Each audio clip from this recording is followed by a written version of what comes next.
Welcome back to Bread Before Bed. We're in chapter 9. So we've made it to Genesis chapter 9, and the topic for this particular chapter is repopulating the earth.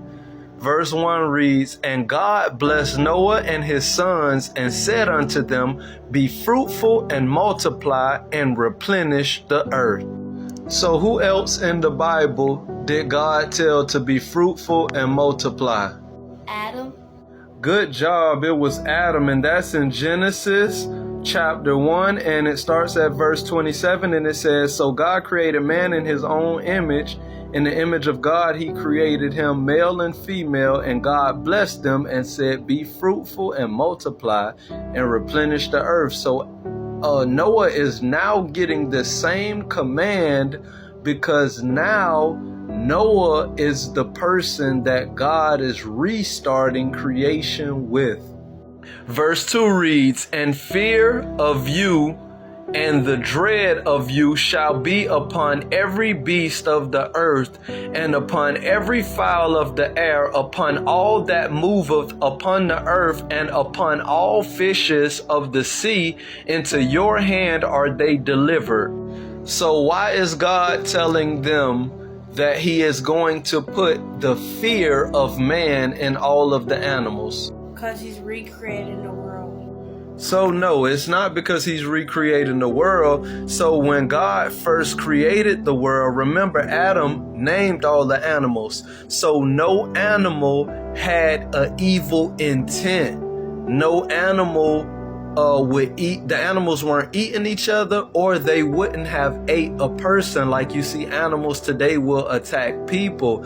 Everything was created in perfect harmony. But when sin entered into the world, it was a whole different story. Animals became carnivorous. That means they began to eat meat. They began to eat each other and become prey one to another. And it also created where animals would try to rise up against man. So God had to put this fear there to help protect man and to help balance out the flow of the world. So that's why when you see a bird outside and you try to run up to the bird and it fly away, or you see a fish in the water and you try to reach out to the fish and it'll swim away fast, this is the reason behind that. Verse 3 reads, "Every moving thing that liveth shall be meat for you, even as the green herb have I given you all things. But flesh with the life thereof, which is the blood thereof, ye shall not eat. And surely your blood of your lives will I require. At the hand of every beast will I require it. And at the hand of man, at the hand of every man's brother will I require the life of man. Whoso sheddeth man's blood, by man shall his blood be shedded. For in the image of God made he man, and you be ye fruitful and multiply, bring forth abundantly in the earth and multiply therein."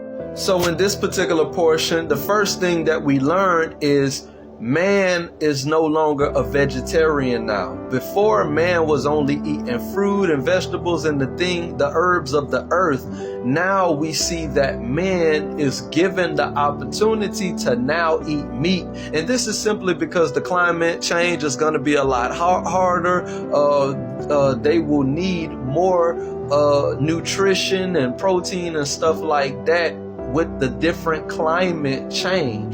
And then we learned that we don't eat food with the blood in it, because there is life in the blood. And we also learned the eye for an eye principle. That means at this point in time, God was saying, if you kill somebody, then your life got to be taken for that. The heading above verse 8 is the rainbow. "And God spake unto Noah and to his sons with him, saying, And I, behold, I establish my covenant with you and with your seed after you, and with every living creature that is with you, of the fowl, of the cattle, and of the beast of the earth. And I will establish my covenant with you. Neither shall all flesh be cut off any more by the waters of a flood, neither shall any more be a flood to destroy the earth. And God said, this is the token of the covenant which I make between me and you and every living creature that is with you for perpetual generations. I do set my bow in a cloud, and it shall be a token of a covenant between me and the earth. And it shall come to pass when I bring a cloud over the earth that the bow shall be seen in the cloud, and I will remember my covenant which is between me and you and every living creature of all flesh, and the water shall no more become a flood to destroy all flesh. And the everlasting covenant between God and every living creature of all flesh that is upon the earth. And God said unto Noah, this is the token of the covenant which I have established between me and all flesh upon the earth. All right, so I'm going to explain this real quick because it's a lot to unpack. I need y'all to pay attention. So God had to make a covenant with Noah, and he used the rainbow as a sign of the covenant. So that was the first time that we heard the mention of a rainbow. And the reason that God had to do this is because if it would have started raining, Noah would have got nervous again, thinking the world would flood, because that was the first time that it ever rained. So God had to reassure him through a sign that the earth would never be flooded again. What did God use as a sign to show Noah that the earth would not be flooded again? The rainbow.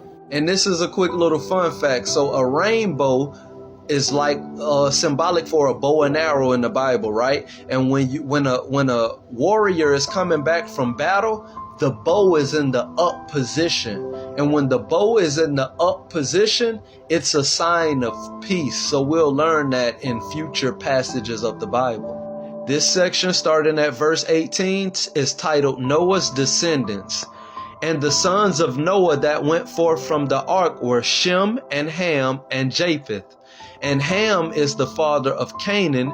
These are the three sons of Noah, and them who through the whole earth was overspread. And Noah began to be an husbandman, and he planted a vineyard, and he drank of the wine and was drunken, and he was uncovered within his tent. And Ham, the father of Canaan, saw the nakedness of his father and told his two brethren without. And Shem and Japheth took a garment and laid it upon both their shoulders and went backwards and covered the nakedness of their father, and their faces were backward, and they saw not their father's nakedness. And Noah awoke from his wine and knew what his younger son had done.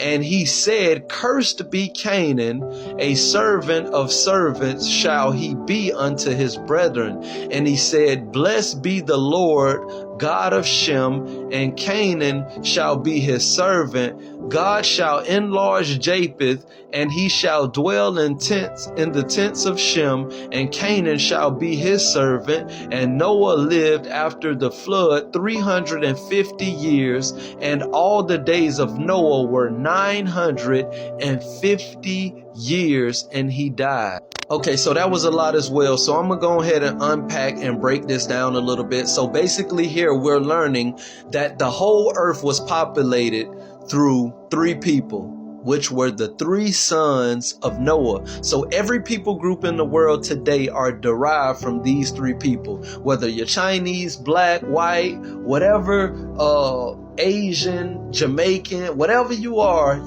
a descendant of these three people group. Then we see Noah stepped out of the will of God, ended up getting drunk off wine. Then we get an opportunity to see how one of his sons moved incorrectly and did something to shame his father, and his whole lineage was cursed. So I want you to know that you can do something that'll cause your kids and your grandkids to be affected by your bad decision. Next time we gonna go in depths for real, for real. I want y'all to understand that Noah lived 950 years. That's a long time, and we gonna get into why that's important. You tuned into Bread before bed. I love Jesus.